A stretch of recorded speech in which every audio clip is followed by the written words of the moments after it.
नमस्कार दोस्तों अगर आपको भारत और न्यूजीलैंड के बीच खेला गया पहला वनडे मुकाबला पसंद आया हो तो इस वीडियो को आप एक लाइक जरूर करें। इस वीडियो का लाइक टारगेट 400 लाइक्स का है, तो दोस्तों इस वीडियो को आप दिल से लाइक जरूर करें। दोस्तों, भारत और न्यूजीलैंड के बीच खेली जा रही 3 मैचों की वनडे श्रृंखला के पहले और सबसे रोमांचक वनडे मुकाबले में फिर एक बार क्रिकेट इतिहास की 2 बड़ी टीमें एक दूसरे से भिड़ी। इस बार शिखर धवन की भारतीय टीम के सामने केन विलियमसन की न्यूजीलैंड की टीम खड़ी थी। इस रोंगटे खड़े कर देने वाले महामुकाबले में न्यूजीलैंड के कप्तान केन विलियमसन ने टॉस जीता और पहले गेंदबाजी का फैसला लिया और भारतीय टीम को पहले बल्लेबाजी के लिए आमंत्रित किया। उसके बाद रनों की बारिश करने के इरादे से भारतीय टीम के 2 दिग्गज ओपनर बल्लेबाज मैदान में उतरे। भारतीय कप्तान शिखर धवन और शुभमन गिल के कंधों पर इस महामुकाबले में अपनी टीम को एक विस्फोटक ओपनिंग शुरुआत दिलाने की एक बड़ी जिम्मेदारी थी और भारतीय टीम की इस ओपनिंग जोड़ी ने अपनी टीम की उम्मीदों को टूटने नहीं दिया और मैदान में उतरने के साथ ही विस्फोटक बल्लेबाजी करना शुरू कर दी। शिखर धवन और शुभमन गिल की ओपनिंग जोड़ी इस मुकाबले में शानदार फॉर्म में दिखाई दे रही थी। खास करके दोस्तों, भारतीय कप्तान शिखर धवन वनडे मुकाबले में आक्रामक अंदाज से बल्लेबाजी करते हुए दिखाई दे रहे थे। शिखर धवन और शुभमन गिल की साझेदारी हर एक गेंद के बाद मजबूत होती जा रही थी, जिस वजह से न्यूजीलैंड की गेंदबाजी पर अब दबाव बढ़ने लगा था। दोनों ही खिलाड़ी मैदान में पूरी तरह सेट हो चुके थे। इसी बीच भारतीय कप्तान शिखर धवन ने अपना अर्धशतक पूरा कर लिया। शिखर धवन इस मुकाबले में शानदार फॉर्म में दिखाई दे रहे थे, तो वहीं उनके साथी खिलाड़ी शुभमन गिल ने भी उनके तुरंत ही बाद अपना अर्धशतक भी पूरा कर लिया। भारतीय कप्तान शिखर धवन और शुभमन गिल ने मिलकर लगभग पारी के 23वें ओवर तक बल्लेबाजी करी और अपनी टीम को 124 रनों तक पहुंचाया।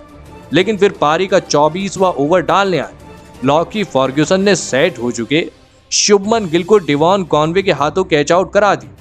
शुभमन गिल इस मुकाबले में 65 गेंदों में 50 रन बनाकर आउट हो गए।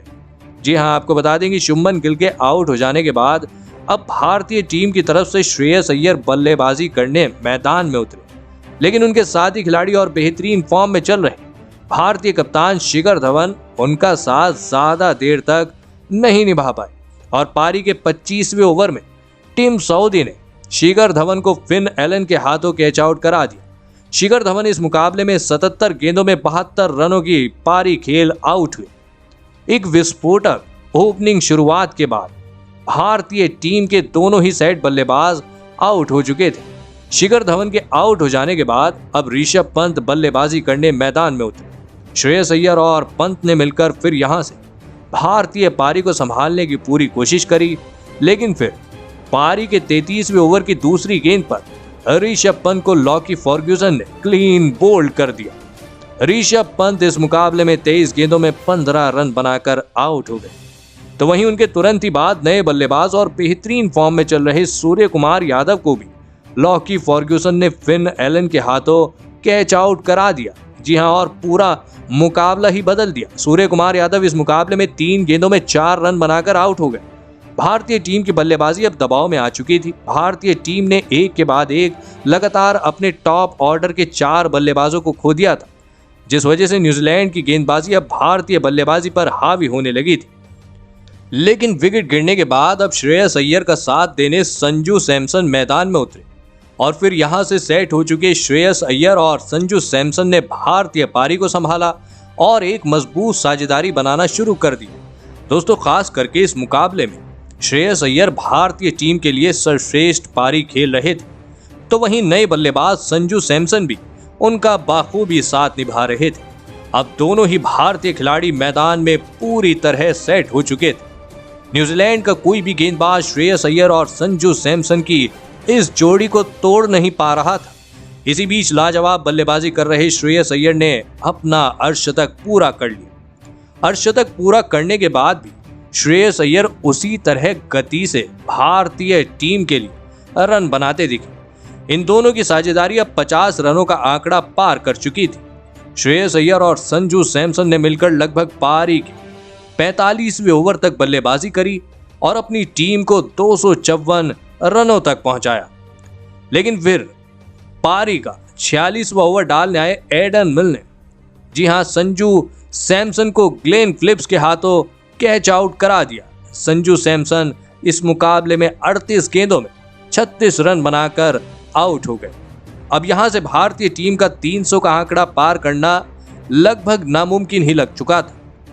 लेकिन विकेट गिरने के बाद बल्लेबाजी करने आए वॉशिंगटन सुंदर को तो कुछ और ही मंजूर था और फिर यहां से वॉशिंगटन सुंदर ने अपने बल्ले से मैदान में चौकों और छक्कों की झड़ी लगा दी।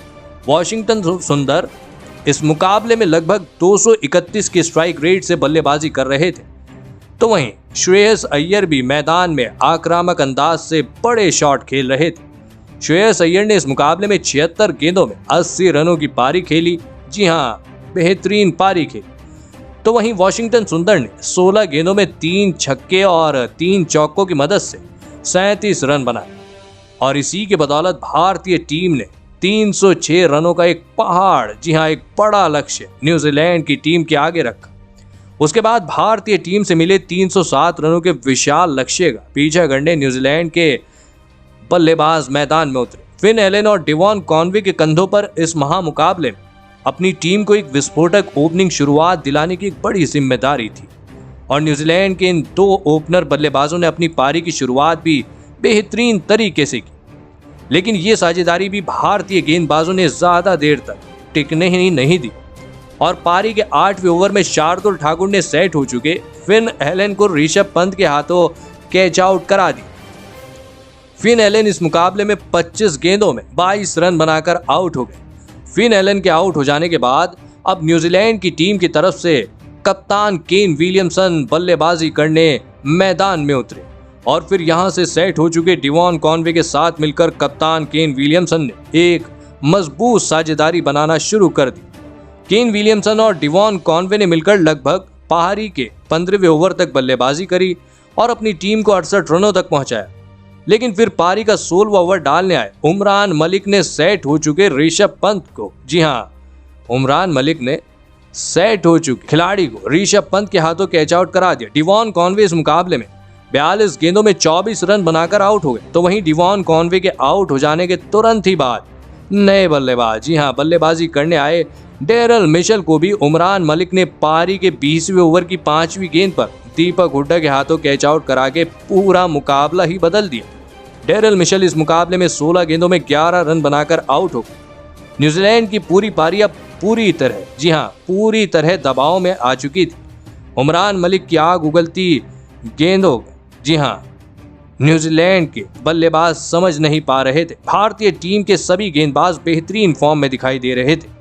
जी हां दोस्तों, लेकिन अब विकेट गिरने के बाद कप्तान केन विलियमसन का साथ देने टॉम लैथम मैदान पर उतरे और फिर यहां से टॉम लैथम और सेट हो चुके कप्तान केन विलियमसन ने न्यूजीलैंड की पारी को संभाला और एक मजबूत साझेदारी बनाना शुरू कर दिया।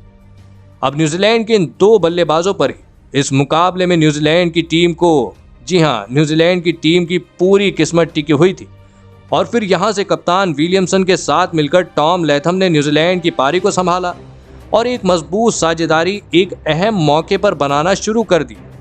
खास करके दोस्तों इस मुकाबले में टॉम लैथम आक्रामक अंदाज से बल्लेबाजी कर रहे थे, तो वहीं उनका साथ दे रहे केन विलियमसन भी अब मैदान में पूरी तरह सेट हो चुके थे। इसी बीच इन दोनों ने ही अपना अपना अर्धशतक पूरा कर लिया। दोनों ही खिलाड़ी अब पूरी तरह से सेट हो चुके थे। टॉम लैथम ने तो अब बड़े शॉट खेलना इस मैदान पर शुरू कर दिया था। भारतीय गेंदबाज अब पूरी तरह दबाव में आ चुके थे। दोनों की साझेदारी को तोड़ना अब भारतीय टीम के लिए सबसे मुश्किल बात हो चुकी थी। भारतीय कप्तान शिखर धवन तो अब पूरी तरह दबाव में दिखने लगे थे और फिर इसी बीच विस्फोटक बल्लेबाजी कर रहे टॉम लैथम ने मैदान में चौकों और छक्कों की बारिश करना शुरू कर दिया और फिर पारी के 40वें ओवर में विस्फोटक अंदाज से बल्लेबाजी करते हुए टॉम लैथम ने अपना तेज तर्रार शतक पूरा कर लिया। टॉम लैथम और केन विलियमसन की जोड़ी ने भारतीय टीम के सामने एक लाजवाब बल्लेबाजी का प्रदर्शन करके दिखाया था। एक समय पर पूरी तरह दबाव में दिख रही न्यूजीलैंड की टीम ने भारतीय टीम को अब पूरी तरह बैकफुट पर ढकेल दिया था। टॉम लैथम और केन विलियमसन इस जोड़ी ने इसी बीच अपनी 200 रनों की साझेदारी भी पूरी कर ली। दोनों ही खिलाड़ी मैदान में पूरी तरह सेट हो चुके थे। और फिर इसी के साथ न्यूजीलैंड की टीम ने आसानी से भारतीय टीम से मिली 307 रनों के लक्ष्य को हासिल करते हुए भारतीय टीम को 7 विकेट से हराकर इस 3 मैचों की वनडे श्रृंखला में पहला मुकाबला जीतकर बढ़त बना ली है। दोस्तों, इस मुकाबले में टॉम लैथम ने 104 गेंदों में 19 चौके और 5 छक्कों की बदौलत 145 रनों की ऐतिहासिक पारी खेली। तो वहीं उनका साथ दे रहे केन विलियमसन ने भी 98 गेंदों में 94 रन बनाए।